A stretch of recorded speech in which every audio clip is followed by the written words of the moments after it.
Bonjour à vous. Prenez une grande inspiration, installez-vous confortablement et laissez de côté, pour quelques instants, le poids des attentes ou de la frustration que vous portez peut-être sur vos épaules. Si vous avez cliqué sur cette vidéo, c'est sans doute parce que vous vivez une situation qui touche au cœur de votre intimité, de votre identité et de votre confiance en vous. Vous avez peut-être l'impression que votre corps vous trahit, qu'il va trop vite, qu'il ne vous obéit plus au moment où vous aimeriez le plus qu'il soit votre allié. C'est un sentiment de perte de contrôle qui peut être extrêmement déstabilisant, voire douloureux sur le plan émotionnel. Je voudrais que vous sachiez, avant même que nous entrions dans le vif du sujet, que ce que vous traversez est d'une banalité absolue dans le parcours d'un homme, mais que la rareté des discussions honnêtes à ce sujet en a fait un tabou pesant. Aujourd'hui, nous allons lever ce voile ensemble, ce sentiment de précocité, cette impression de ne pas habiter pleinement l'instant, parce que l'on est déjà dans la crainte de la fin. C'est une expérience que des millions d'hommes partagent en silence. Vous n'êtes pas seul, vous n'êtes pas défaillant, et votre corps n'est pas votre ennemi. En réalité, il est simplement en train de réagir à des mécanismes biochimiques, nerveux et émotionnels que vous n'avez jamais appris à décoder. Dans notre société de la performance immédiate, on nous apprend tout, sauf à comprendre la gestion de notre propre plaisir et de notre propre système nerveux. On vous a peut-être dit que c'était dans la tête, ou au contraire que c'était purement mécanique. La vérité, comme souvent en médecine, se trouve dans un équilibre beaucoup plus nuancé. En tant que médecin, ma vision est globale. Je crois fermement que l'on ne peut pas soigner un symptôme sans écouter l'homme qui le porte dans sa globalité.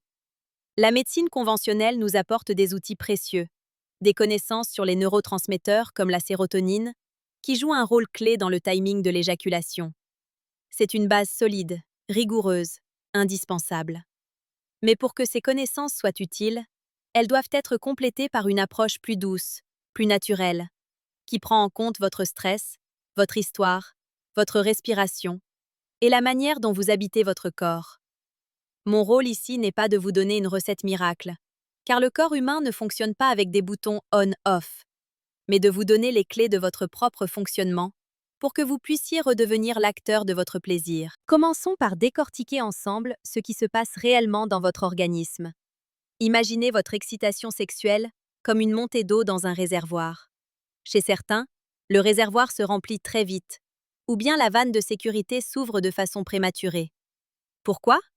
Parce que le système nerveux autonome, celui qui gère vos réactions automatiques comme les battements de votre cœur ou votre digestion, passe en mode alerte.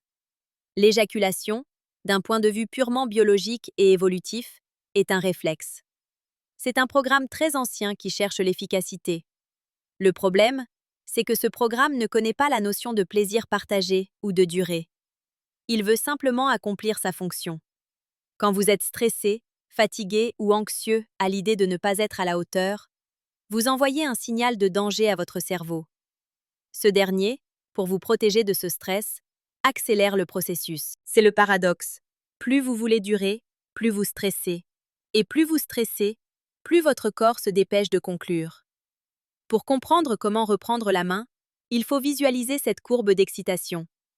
Elle commence doucement, monte en plateau, puis atteint un point de non-retour que l'on appelle le point d'inévitabilité éjaculatoire. La clé, ce n'est pas de lutter contre l'orgasme une fois qu'il est là, c'est d'apprendre à naviguer dans la zone de plateau le plus longtemps possible. C'est un peu comme apprendre à conduire une voiture puissante. Si vous écrasez l'accélérateur sans savoir utiliser le frein moteur, vous allez sortir de la route très vite. Apprendre à durer, c'est apprendre à jouer avec les pédales, à ralentir quand le moteur monte trop haut dans les tours, pour pouvoir accélérer de nouveau ensuite. Si cette approche vous parle et que vous sentez qu'il est temps pour vous de porter un regard plus bienveillant sur votre santé, je vous invite à rejoindre notre communauté en vous abonnant.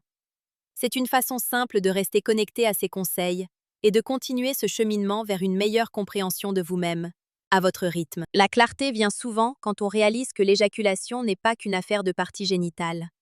C'est un événement qui implique tout votre être, vos muscles, votre souffle, vos pensées. Avez-vous remarqué que lorsque vous sentez que l'excitation monte trop vite, votre respiration devient courte, haute, presque haletante? Vos muscles se contractent, notamment vos mâchoires et vos fessiers. En faisant cela, vous dites à votre système nerveux, nous sommes en train de fournir un effort intense. Il faut évacuer la tension. Le corps obéit et déclenche l'éjaculation. Le secret, la révélation que beaucoup découvrent avec soulagement, c'est que le contrôle passe par le relâchement et non par la tension.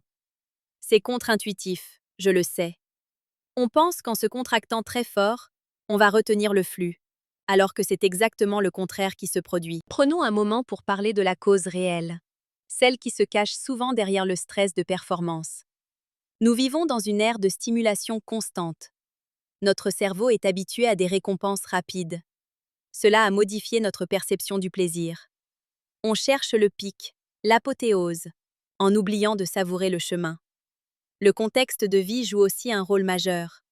Un travail prenant, des nuits trop courtes, une communication un peu tendue dans le couple, et voilà que votre corps perd sa capacité de régulation fine. Le symptôme de l'éjaculation précoce n'est souvent que le messager d'un déséquilibre plus vaste.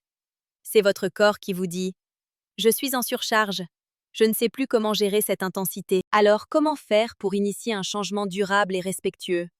La première piste, et c'est la plus fondamentale, c'est la réappropriation de votre respiration. Le souffle est le pont entre votre conscient et votre système nerveux autonome.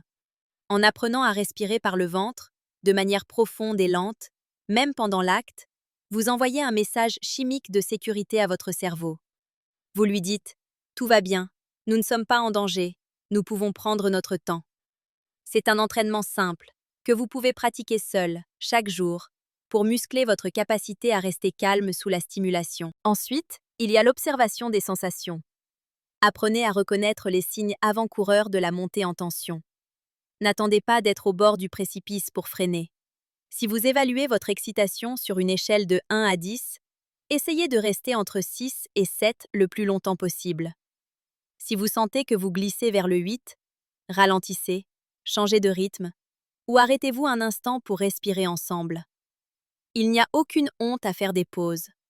Au contraire, cela crée une tension érotique différente, plus profonde, plus connectée. Il est aussi très utile de s'intéresser aux muscles périnéales. Souvent, on parle des exercices de Kegel pour les femmes, mais ils sont tout aussi cruciaux pour les hommes. Un périnée trop tendu en permanence favorise l'éjaculation rapide. Apprendre à détendre consciemment cette zone est une clé majeure. Imaginez que vous relâchez un poids que vous portiez sans le savoir. Cette détente physique entraîne une détente neurologique immédiate. C'est un travail de régularité, une écoute quotidienne de cette partie de votre corps que l'on ignore trop souvent. N'oubliez pas non plus l'importance de la communication. Parler de ce que vous ressentez à votre partenaire, sans dramatisation, transforme un problème individuel en un projet de complicité. Dire simplement « J'ai très envie de toi et je sens que je monte vite en pression aujourd'hui. J'aimerais qu'on prenne notre temps », c'est enlever une pression immense de vos épaules. Le secret nourrit l'anxiété, la parole libère le plaisir. C'est dans cet espace de vulnérabilité partagée que se construisent les relations les plus épanouies. Si ces explications vous aident à y voir plus clair et que vous souhaitez approfondir d'autres aspects de votre équilibre intérieur, n'hésitez pas à vous abonner. Cela me permet de continuer à vous accompagner avec cette même exigence de douceur et de précision scientifique. Pour aller plus loin, j'aimerais vous proposer une approche inspirée de la pleine conscience, appliquée à la sexualité. On appelle cela souvent le slow sex ou la sexualité consciente. L'idée n'est pas de devenir un ascète, mais de sortir de la logique de l'objectif. Dans une société où tout doit aboutir à un résultat, la sexualité est devenue une tâche de plus à accomplir, avec un résultat à valider. En déplaçant votre attention du résultat, l'orgasme, vers le processus, le toucher, la chaleur, l'odeur, le regard, vous diminuez la charge mentale associée à la performance. Votre cerveau décroche du mode évaluation pour entrer en mode ressenti. Et dans le mode ressenti, le temps se dilate naturellement. Soyez indulgent avec vous-même. Le changement ne se produit pas en une nuit. C'est une redécouverte, un nouvel apprentissage, comme apprendre une nouvelle langue. Il y aura des jours où vous vous sentirez en pleine maîtrise, et d'autres où l'émotion sera plus forte. C'est tout à fait normal. La progression n'est jamais une ligne droite. C'est une spirale qui monte vers une meilleure connaissance de soi. Chaque fois que vous choisissez la douceur plutôt que la frustration, vous faites un pas de géant. Je voudrais conclure en vous rappelant une chose essentielle. Votre valeur en tant qu'homme, en tant que partenaire, ne se résume pas au nombre de minutes affichées sur un chronomètre imaginaire. La qualité d'une rencontre intime se mesure à la profondeur de la connexion, à la tendresse échangée et à la joie d'être ensemble. Votre corps possède une sagesse immense et une capacité incroyable à s'équilibrer si on lui en donne l'espace et le temps. Vous avez en vous toutes les ressources nécessaires pour transformer cette épreuve en une opportunité de croissance personnelle et relationnelle. Faites-vous confiance, écoutez votre souffle et rappelez-vous que chaque petit pas compte. Vous méritez de vivre une sexualité sereine, joyeuse et épanouie. Je reste à vos côtés dans cette exploration. Prenez soin de vous, de votre corps et de votre cœur, car tout est lié dans cette belle aventure qu'est la vie. Pourriez-vous me dire si vous souhaiteriez que j'approfondisse un exercice spécifique de respiration ou que j'aborde l'aspect de l'alimentation et de l'hygiène de vie dans la gestion de l'excitation?